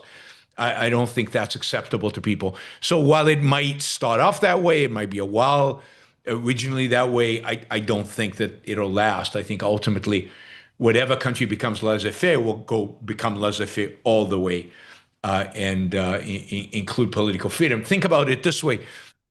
The foundational idea of laissez-faire capitalism is individual rights. You don't get it without individual rights. It's certainly not sustainable without individual rights. Well, individual rights necessitate a particular form of government. And that form of government cannot be a monarchy. That is a contradiction. Thank you, Michael. Another $50. Michael says, also political, I guess. Mamdani is proposing a rezoning and deregulation in some of the housing market, while also increase access to housing vouchers. Is there an orientation to deregulate the economy while increasing welfare programs? Trump seems to be doing this too. Reality, at some point, if you are a clever pragmatist, you might doing these things. But while you're doing these things, you are amping the anti-capitalist rhetoric. So you're using market tools to survive as a mayor and not to go down to history as the worst mayor in history. But I don't think people will get the right lessons because people don't learn from economics only. No, I mean, you have to remember that there's a recognition on the left, among certain people on the left, including among the new socialists, whatever they call themselves now, market socialists. I debated this guy in Colorado recently, who's a market socialist, and they want the means of production owned by the workers, but then they want market competition between the different ownership groups. It's a bizarre, weird. And of course, if you start your own company and you pay salaries, you go to jail. But as long as it's collectively owned, you're free. And of course, this is a massive contradiction, and it's a complete disaster, and it can't work. And they believe that you can run companies like democracies and so on. Anyway, it's a certain respect they have. Maybe respect's too strong of a word. A certain understanding that they have. There was a big article in Jacobian recently that, look, central planning actually doesn't work. We need the price mechanism. They've learned something from economics. So we need some pieces of the market to function somehow. So for example, there's a big push on the left to build more. I think this is kind of more harkening back to the original Marxism, which was more about building and progress and so on. So a lot of them have rediscovered Marx, and they're thinking we need growth. We've been too much of the anti-growth people. So this is the YIMBY, yes, in my backyard, leftist kind of movement.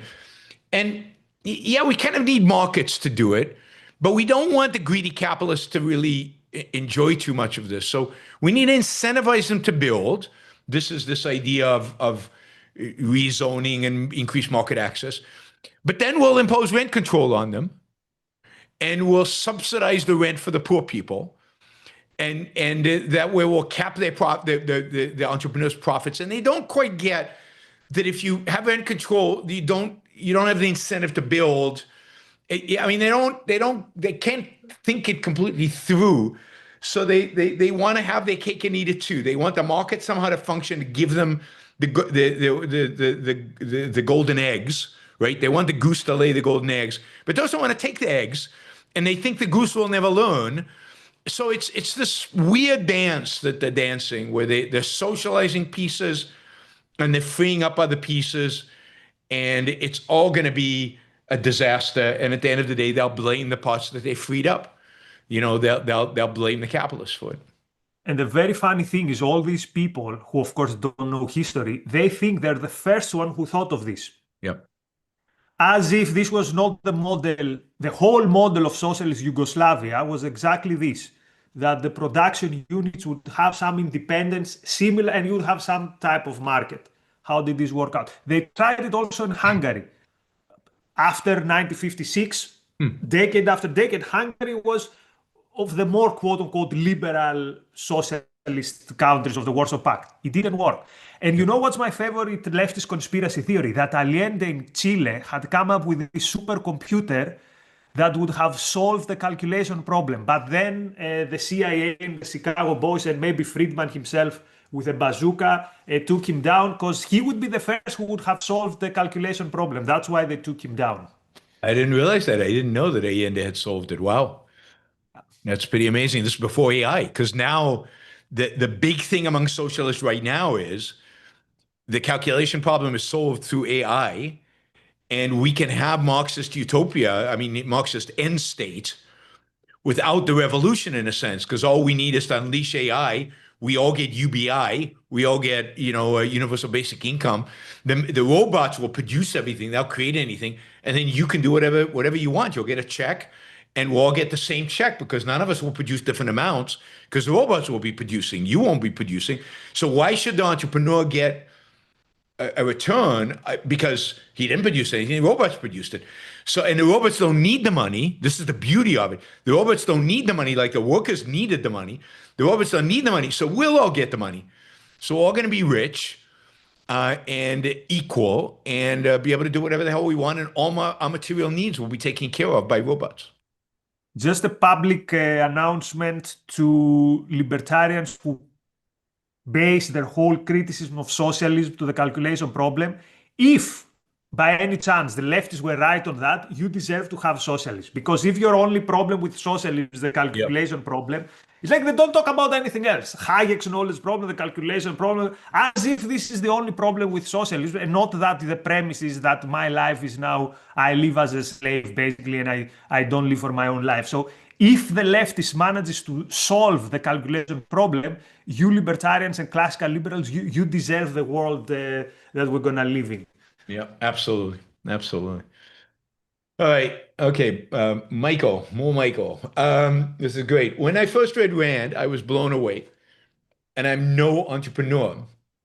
I don't understand how brilliant producers like Bezos and Musk can read Rand and not be captured by her insights. It requires, and here's the thing about somebody as successful as they are. They're already successful. They didn't need Rand. So they can easily dismiss her as saying, I did all this without her. Why do I need this philosophy? I'm pretty happy. I've got all the wealth in the world. I've changed the world. I've made an impact. I've done all this. Yeah, there's certain political things maybe that don't make sense, but it's not clear that Ayn Rand's, if I communicated Ayn Rand's ideas, that would make a difference. So there's a certain sense in which, if you're super successful, you look at Ayn Rand and say, yeah, she inspired me. Yeah, she gives me energy and all this, but I don't need philosophy. I'm doing fine without it. It's a friend from the objectivist world said something like, maybe the people who need Ayn Rand more is indeed not the Jeff Bezos, but are the people who now congregate thinking that they're going to find a solution in the manosphere and all that stuff. Maybe they need the message even more than, as you said, someone who's like, okay, look, we're not in part 3 of Atlas Shrugged, so he's a good writer. Or when there's a regulation, they remember to post a quote, but beyond that, it's going to be, she took it too far. Yep. Yeah. And also, people don't get ideas seriously. It's not that they dismiss Rand, but they go full on Nietzsche or full on Foucault or something. It's a general issue with, like, do ideas really have consequences in life? Nah. Michael, is there a difference between being miserable and being depressed? Depression seems like when someone stops functioning, whereas thugs like Trump and Putin seem miserable, but still functional. Well, that would require a knowledge. I remember I used to be a voluntarist who thought that, there's no such thing as depression because human beings have free will. And I remember the moment that I changed. I literally remember where I was. I was in the stairs at the University of York.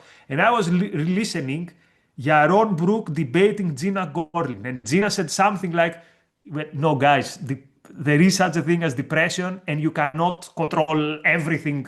I was like, what does this mean for free will? I remember my disappointment when I was a newbie. So yeah, I don't have something to, because this would require to know exactly what depression is and how it works. So I leave this to you. Yeah, I mean, my guess is that there's a difference between depression and miserable, and depression is, it's harder to function, and you can be miserable and still function. So I think that's right. And I think I don't know, but I don't know if these people are depressed as well. I mean, there could be parts of the day where they're depressed and they're not functioning. It's really hard to tell what the mental state of particularly bad people really is, and how it manifests itself. We'd have to ask a psychologist. All right, Molten Splendor. Explain how these gender-dominated attitudes can blind one from seeing the attributes of an individual to only seeing one's gender. So this is the idea of tribalism. Man versus woman seems an odd way to begin an assessment of any individual relationship. I have a real example, which it's gonna sound so fake as it is not real, but I had a discussion with an academic, and she told me, yeah, I can't refute it. It makes sense, but you are a man wearing a suit saying this. So at that point, the discussion cannot go anywhere. It's as if we are speaking different language. Oh. So gender tribalism means you live in a Tower of Babel. You cannot, there is no way to reach that person. It's dehumanizing, by the way. It's dehumanizing. It's as if I'm not speaking I cannot address a mind. So there's nothing. It's just a wall. It's dehumanizing. Yep. Yeah, and I think the woke feminism is very much that way, and I think that this kind of manosphere right male thing is the same way. You can't talk to a woman. She needs to be in the kitchen to make you dinner. There's nothing to talk about, and there's no, the minds are completely different, and this is sadly a lot of the time the right just responds to the left, and I think this primarily came out of kind of the feminist movement, and then the right, some guy said, okay, it's just like the racism stuff. The left comes up with identity politics, and the right goes, yeah, okay, we can do that. We're better at it than you, by the way. We've got more practice than you have at this, and they embrace it as well. But it's all tribalism. It's all negation of the individual human mind. That is the essential thing that they negate. But just to say, like, we shouldn't. The biggest tragedy, because I remember this academic very well. Anna was a very good person. She opened her house for me with her. I was eating with her family quite often, and yet it's what we said. Tribalism first and foremost hurts you, the tribalist, not you are the biggest victim of this brain malfunction. Yep. Voluntary brain malfunction. Michael asks, he says, in Ohio, if you get a DUI, you have to have a yellow license plate so police and other drivers know you've been caught driving under the influence in the past. Is this a rights violation? People ask me, what's your least libertarian, quote, libertarian opinion? I don't think it's least libertarian, but in the road, I want a Mad Max environment with like snipers and stuff. It's in the Balkans. It's so bad. It's literally dangerous now these days to even walk. So anything, cameras, speed limit, sign me up for that. It should be private, and when you drive a car, you have as much power as when you carry a gun and you shoot. When I cannot carry a gun and start shooting like that, unless I'm in a wedding in Crete, but that's a different story. So the same should apply with the car. The car is dangerous, so I'm an authoritarian when it comes to to that Yeah, type of stuff. I certainly don't see it as a rights violation, right? You violated somebody's rights by driving DUI as a rights violation because Exactly. you are placing other people's lives at risk, objective risk, not arbitrary, but objective risk. Now, we could argue about how much the level of alcohol is in your blood or whatever. Were you driving in a riskless manner or whatever? But the point is, you were drunk, and you shouldn't be driving if you're drunk. So part of the penalty could be, yeah, something on your license plate. Is that worse than sending you to jail? No. So it's clearly not a rights violation. You were the ones who violated other people's rights. And let me say to the people, they might have heard rumors that Yaron Brook is an aggressive driver. I entered your car when we're doing tours in Europe with under that premise, but I have to say it was a positive surprise. It was much better than I expected. That's good. That's good. Not everybody has come away from my driving with that. I think I've mellowed. I have to admit, one of the areas in which age has had an impact on me is, I think, my driving. I definitely think I'm less, and also living in Puerto Rico. So I'm the most aggressive when I'm in Tel Aviv. I'm a little less aggressive in Haifa. I'm a little less aggressive in California, but still, and more aggressive in LA than in Orange County. So I adapt to the traffic. When we were in Italy and we were driving in Italy, I just fit right in with the Italian drivers. And now I'm in Puerto Rico, and you can't drive aggressively. There are potholes in the road, and people drive weirdly here. I get the aggressiveness of Israeli drivers. I don't get what they're doing here in Puerto Rico. I think it's just incompetence. They drive in the middle of the road. It's just weird. So I'm significantly mellower now than I used to be in terms of my driving. I think the person who really, I once picked up Amy Peikoff at the airport. This is years and years and years ago, 30 years ago, something. I don't know. It was, and it was in San Jose, and drove her to her house. And she was literally white. And it was like, you drive like a New York taxi driver. I said, I do. I had no idea.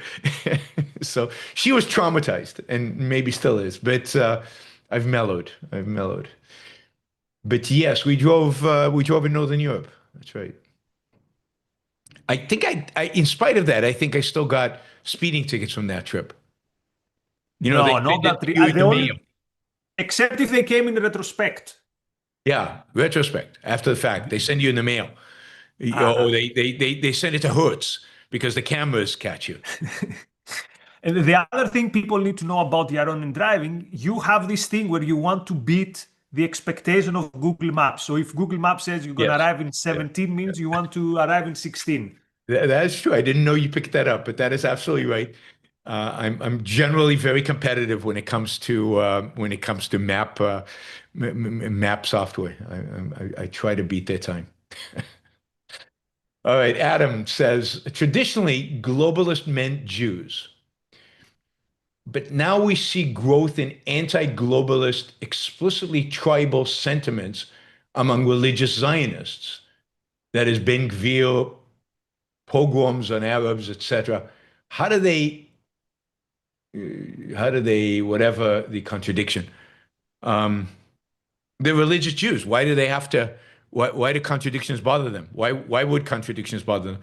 Ben Gvir's a fanatic religion nutcase, so he's a mystic through and through. So I don't think he's bothered by contradictions, as most religionists are not bothered by contradictions. But I don't know if they're anti-globalist. I'm not sure where they're anti-globalist among religious Zionists.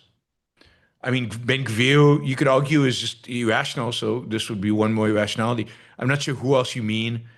But for our friend who looks for the history of these terms, in the communist countries, they didn't call it back then, the Stalinists did not call it globalists, they called it cosmopolitans. Cosmopolitan.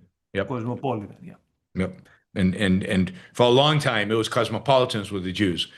But yes, now Israel has a homeland. They don't need to be cosmopolitan anymore. And there's certain tribalists and religionists who are going to embrace these nationalistic tribal terms.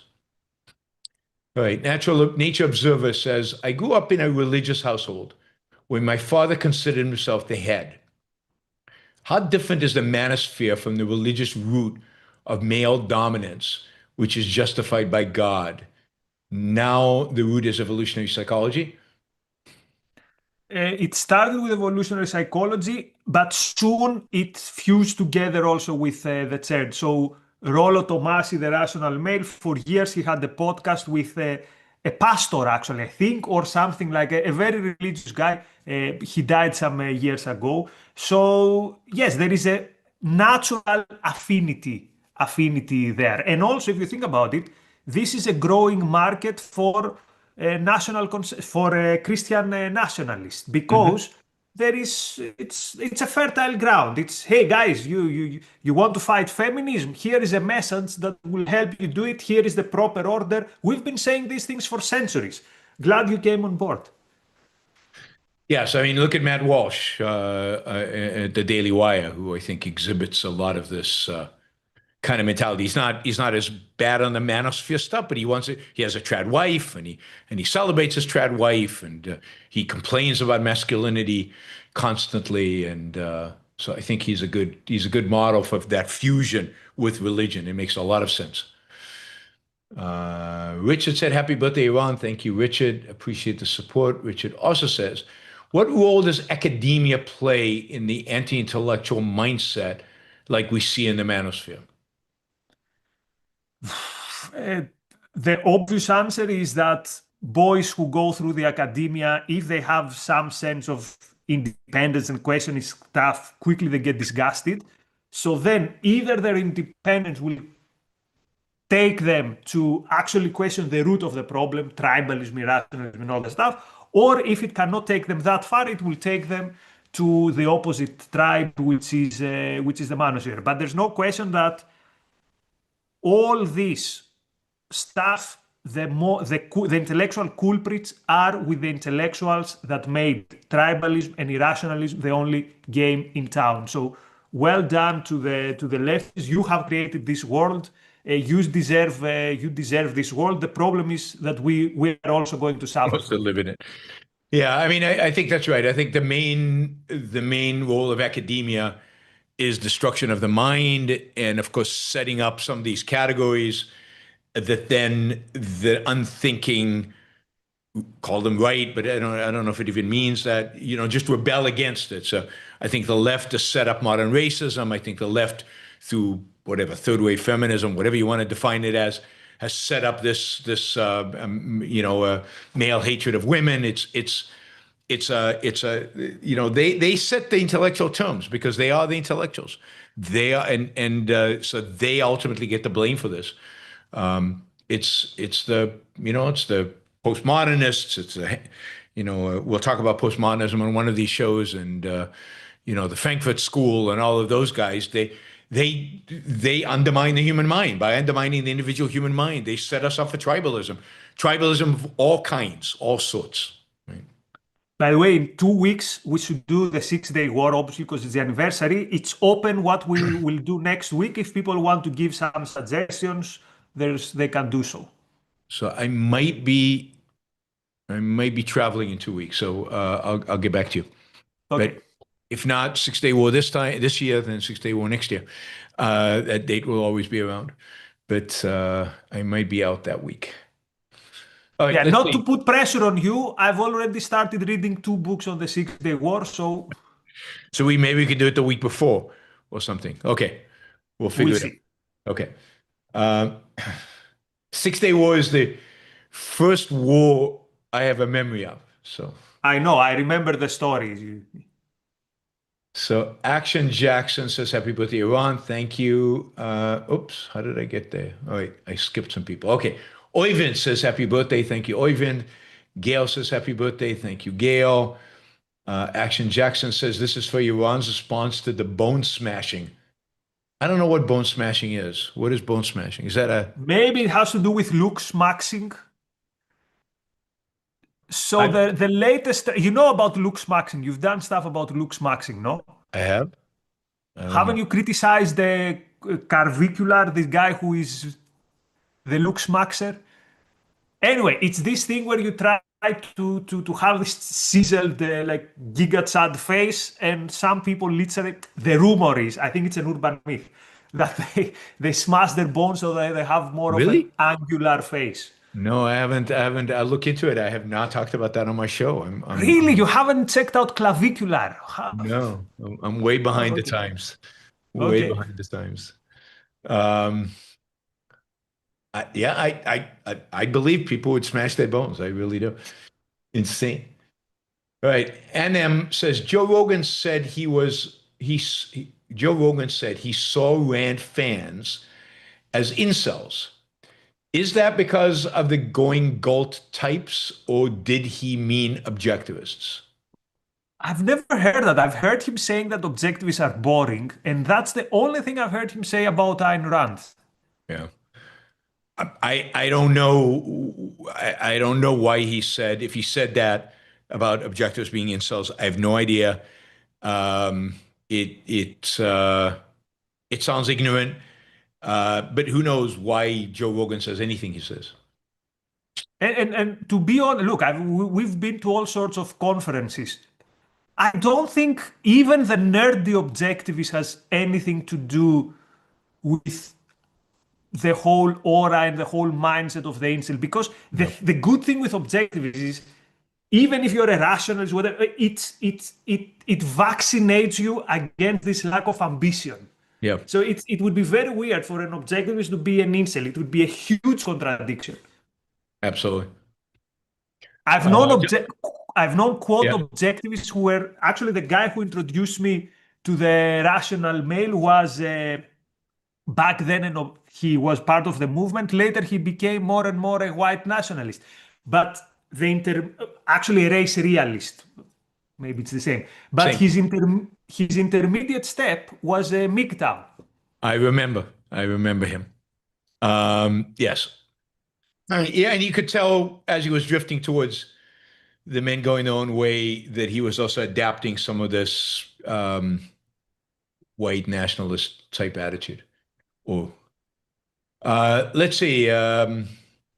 Jonathan Honing, happy birthday, Yaron, and hello, Nikos. Hey, Hi, Jonathan. Jonathan. Run. If yearly interest payment rise to 2.2 to 3.2 trillion, how will the U.S. not go bankrupt or hyperinflate? It takes 8 to 12% on the 10-year for three. It takes 8 to 10% on the 10-year for 3 years, and the entire world governments are in similar situation. Well, I mean, we're pretty far away from 8 to 12% on the 10-year. We're at half, a little more than half of that. I guess we're at 4.5, 4.6%. It looks like Trump is going to sign a deal with the Iranians. So, and it looks like it's happening today. So I expect interest rates to come down. The world will pretend that this is a good thing. Oil prices will come down, and so the interest rates will come down. But look, it really depends on what is going on. If we've got high interest rates because you got inflation, remember inflation also inflates tax revenue. Tax revenue goes up as well. So it's from the government's perspective, it's not clear how you go bankrupt. Inflation, you can inflate slowly, and there's only inflation if people insist on you'll only get to 8 to 12% if people insist on buying bonds at those rates. And we haven't seen that since the late 1970s. We haven't seen market insisting on that. So, I've heard these arguments for 20, 30 years, and somehow the world economy putters along, and so does the US. I'm not saying that can continue forever. It obviously can't. But I don't know when is the point of the hyperinflation, or when is the point of the bankruptcy. It happens sometime. I just have no idea when, and I'm always surprised at how long these things take, and how long it can be dragged out. At some point, yeah, there's no question, but they can drag it out for a long time. Roland, another very informative episode. I think I'm getting hooked to these. Happy birthday, Yaron. Thank you, Roland. Hi, Roland. Anne says, love you guys together. Thank you, Anne. Thank you. Okay, Cobb says, is it true that women are hypergamous? So the thing with hypergamous is, Hypergamous. so what Rollo Tomas is very good at doing, by the way, Rollo Tomas is a character from LA Confidential. It's his nickname. I don't know what's the actual name of the guy. He's very good at finding things that are obvious truths or truisms and putting a fancy label in it. Like, doesn't it make sense that if you're a woman, you would prefer someone who is of higher qualities, and these qualities depending on what kind of woman you are. When if you are shallow, it could be just looks or money, or it could be the value of character. It makes sense that you want to go from someone who in your standards is of lower quality to someone who in your standards is of a higher quality. Now, maybe hypergamy means that the standards that women have on what is a high quality is different from the standards of what men have. But anyway, props to him. He has this talent in finding these terms, and they're very catchy terms. He has also this little poem, Hypergamy Doesn't Care. It's not easy to introduce a term in the language, so it's an achievement. But again, it's the whole thing is deterministic, right? So I'm sure there are women out there that have a certain psychology that attracts them to lesser men, just like there are lots of men who are attracted to lesser women, because they have a problem of self-esteem or they have something else. So it really is an issue of who you are and what kind of human being you are. The kind of person we fall in love with, it's a complicated equation. What does a higher status male mean? Does it mean they make more money? Does it mean they're strong? Does it mean they're more beautiful? Does it mean they're smart? Does it mean they have great character?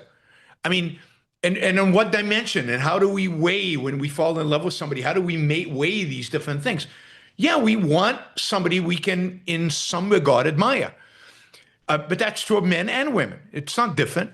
Now, maybe the equation for the man is different than the equation women have. I doubt that, there's a huge amount of differences in between there. So I'm not sure you need a separate concept for men and a separate concept for women. We want to fall in love with somebody we can admire, respect, share values with, make a list. It's not any, and status is such a second-handed concept, right? Status in whose mind? Status on what dimension? Status based on what? So I'm very, very skeptical of these kind of ideas because they're very yeah. And it becomes a truism because think about Woody Allen has had a lot of romantic success. Yeah. What type of status does he? Okay, he's funny, he's famous. I think he would have this similar funny, famous, amount and rich. But he's short and not very pretty, right? And has no muscles.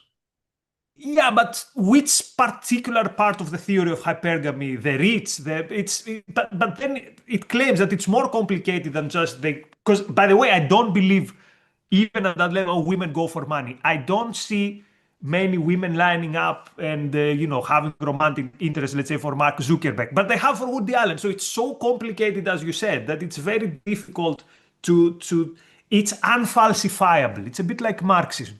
It kind of, you think it makes sense at one level, but it's also unfalsifiable. Yep. Yeah. If you don't really define your terms, then it could be anything. And they don't define their terms clearly, right? It's not clearly defined. So I wouldn't use that term. I would never use that term. I think it's more confusing than helpful. All right. Kay Dempner says, happy birthday, Ron. Thank you. Frank says, one's own view of leadership is the essence of being a man. Leadership challenges the infinite potential of mind and allows all men to find their autonomy. Women want highly conscious men, surely. Can a woman be a leader? I mean, women have been leaders. I have here 2 volumes of the biography of Maggie Thatcher. I have here a whole self of a woman who started the intellectual movement that got us here. So There you got an answer. By the way, speaking of Maggie Thatcher, we should do at some point an episode. Yep. Go find the letter, the telegraph that Maggie Thatcher sends to the Argentinian dictator before the attack in Falklands. Okay. Google it and find it, people, and tell me how many men you know that would write such a, let's put it, masculine letter. Because again, it's about decisiveness, but also clarity. It's like, hey, you're going to call the mothers of soldiers to tell them their kids are dead. I'm going to call the mother of soldiers to tell them their kids are dead. The difference is you're going to call way more, so don't do it. It was, I mean, I'm butchering, but it was absolutely brilliant. Yep. Yes, no, and so I think leadership is not a, you might say leadership is masculine, and when a woman exhibits leadership, then she's, accessing the masculine, which is fine. But I wouldn't say leadership is male. Leadership is a man. Being a man is being a leader. I don't think that's necessarily true. And compare it, by the way, with the leadership of tantrums on Twitter, and I'm going to end your civilization. And compare the two types of leadership and tell me which is more masculine. I'm going to end civilization, and now he's tweeting that he has now reached a deal with the Iranians. So that's how he ended civilization. He's ended our civilization by reaching a deal with the devil. The biggest diplomatic victory of Iran, this sounds like, since 1979. But don't quote me on this. This is very fresh. We haven't seen the deal. But any deal with Iran having closed Hormuz is the biggest victory of Iran since 79. Absolutely. He's already told Bibi Netanyahu, and he said it went very well. I'm sure that conversation went very well. But he's such a liar, okay. Reality has no function. All right, Ian, Nikos was the first person I heard in objectivist circles saying the United States will lose the war with Iran. Shout out to the honesty and accuracy. We had a debate, me and Michael Kaufman versus Jim Brown and Razi. Razi, greetings. How much was the bet? I don't remember the amount of money, but yeah. So did Michael Kaufman was on which side? On my side. I'm surprised. He's a huge Trump fan, and he thought that Trump would lose the war. All right. No. Yes, we thought that he would lose. Not he would lose the war, that he wouldn't actually manage to translate this to.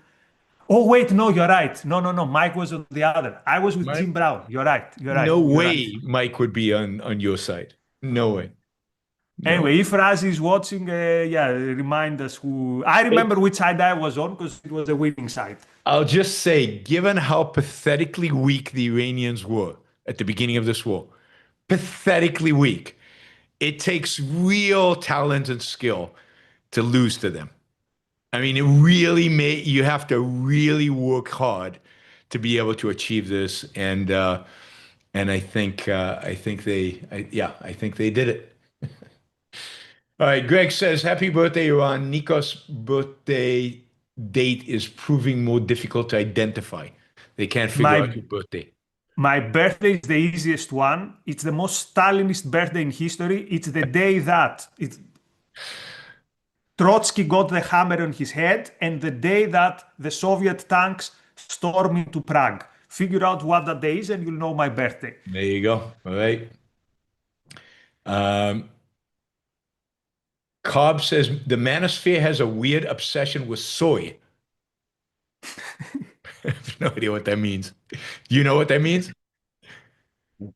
I'm laughing because I'm with Razi in Canterbury and I have forgotten my wallet and I'm buying milk and I used it for smoothies and I go to buy soy milk and Razi tells me I declined to buy you soy milk because, and he got me into this. I mean, later he told me the Manosphere crap. He was the first who got my attention to soy. So yeah, there was all this idea that soy makes you more, raises your estrogens, so you get feminized, so to speak. So yeah, Razi saved me from soy. So you don't drink soy milk anymore? Well, now it's so much into my subconscious that, but no, You're anyway, afraid. I don't, I only digest well kefir. So the truth is, it doesn't digest that great. So I don't know if it's the estrogens, but not a big fan. Okay. Um, Rob says, Nikos, do you follow and know Jocko, the Jocko podcast? Of course, wait a minute. I'll show you. It's here. So anyway, I can't read the book, but yeah, I've read both the books, and I wanted to show you how many notes they are. So yes, Jocko is also an example of someone who you see and you get a vibe of a healthy leadership of someone who, when he tells you something, you trust that it is the truth. Which again, for me, this is the important thing, that you don't need to second guess. Someone says something, you believe them, you trust them. Yeah. Jocko's the SEAL, right? The Navy SEAL, the former Yes, Navy SEAL. yes. He has written the leadership book, the most famous one, Extreme Ownership. All right. Cobb says, Nikos, did you see clavicula mogged by the judge?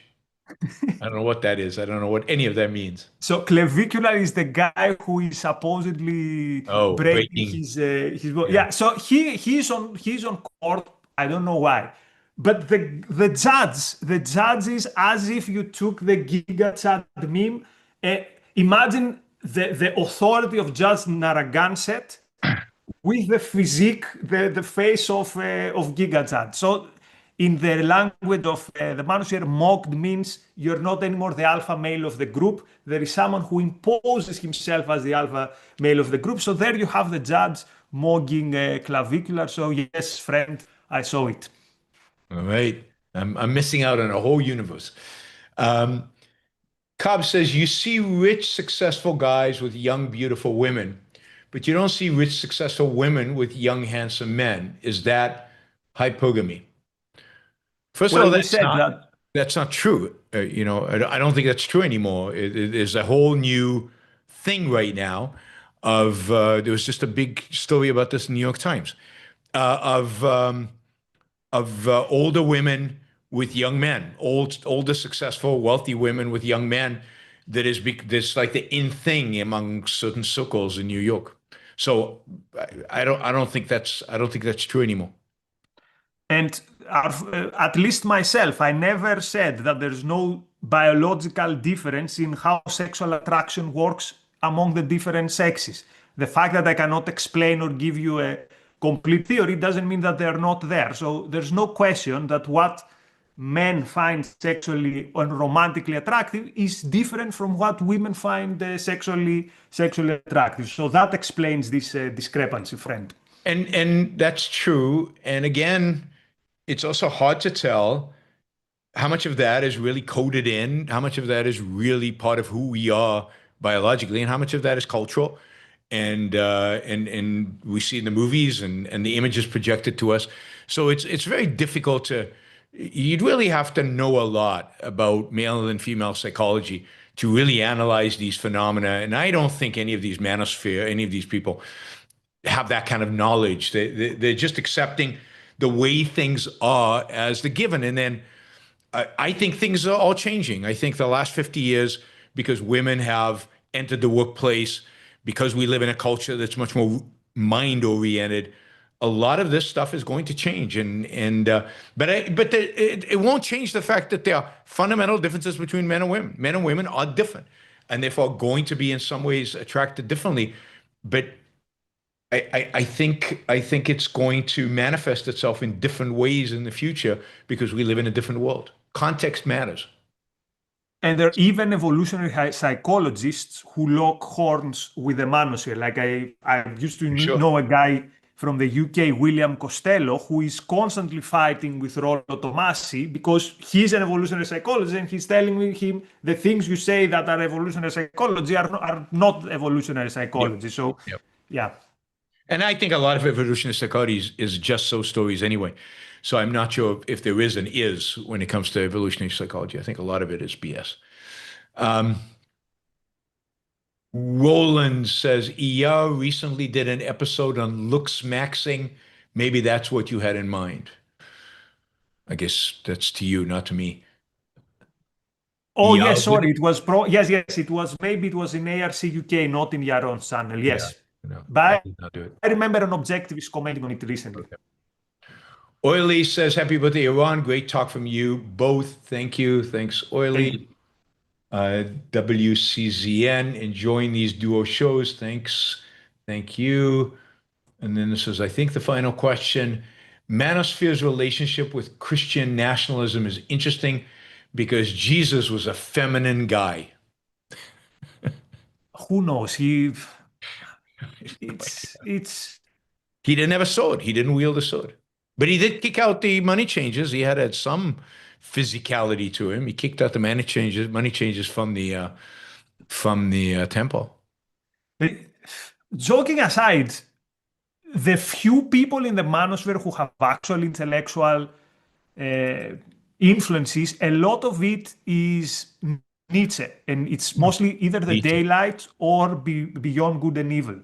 And Nietzsche actually has this criticism of Christianity, so it's weird how Christianity and the manosphere go hand in hand. It gives you what Yaron explained, this comfort that, how we're going to tell you what to do, life is going to be simple. But beyond that, if you think about it, I think Nietzsche was onto something, that these two worldviews, these two systems of values, it's not clear how they can meet. But think about what happened in Christianity. I mean, I think that's right of Jesus. But think about what happened to Christianity once it gets adopted by the Roman Empire. So Charlemagne is not exactly a wimp, but he embraces Christianity and the cross and goes fighting in its name. Or Charlemagne, or a lot of warrior kings, or the Crusades, right? The Crusades. Think of Hegseth, who's the Secretary of War, who has this big tattoo of a crusading cross.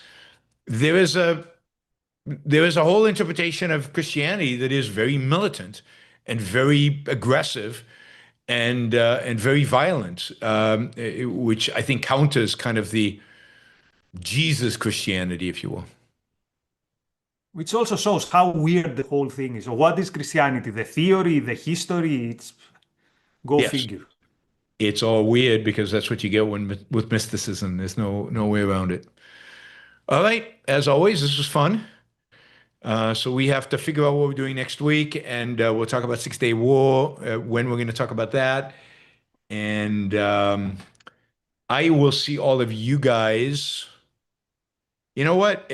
I'll probably do a show tomorrow. I was going to skip tomorrow, but given news from the Middle East, I'll need a forum in which I can vent my frustration, anger, and hatred. And I think you are it, guys. So I'll probably do a show tomorrow, which will be completely 100% dedicated to me, just trying to, telling you exactly what I think of Trump if you don't know yet. And that'll be it. Nikos and I will be back. We'll probably be back to the Sunday schedule next weekend. Your So Saturday is the Champions League final. It has to be Sunday. Yeah. Saturday is the which final? The Champions League final. We have an Arsenal fan who is, we can't take this away from him. We have to watch the final. So Nikos has to watch the final. So no show on Saturday. It'll be on Sunday. Generally, shows will be on Sunday, except when things don't line up. But football, yes, football. All right, PSG versus Arsenal, and Nikos already told us what he thinks of Arsenal last time. So I'm not sure who he's rooting for, actually. All right, guys, have a great rest of your weekend. Thank you, Nikos. Thank you, Yaron. Happy birthday, and good to know you're out there monitoring the situation. That's what we need. Yeah, my monitoring the situation sadly has actually no impact on the situation. So, but yes, see you guys tomorrow. Bye.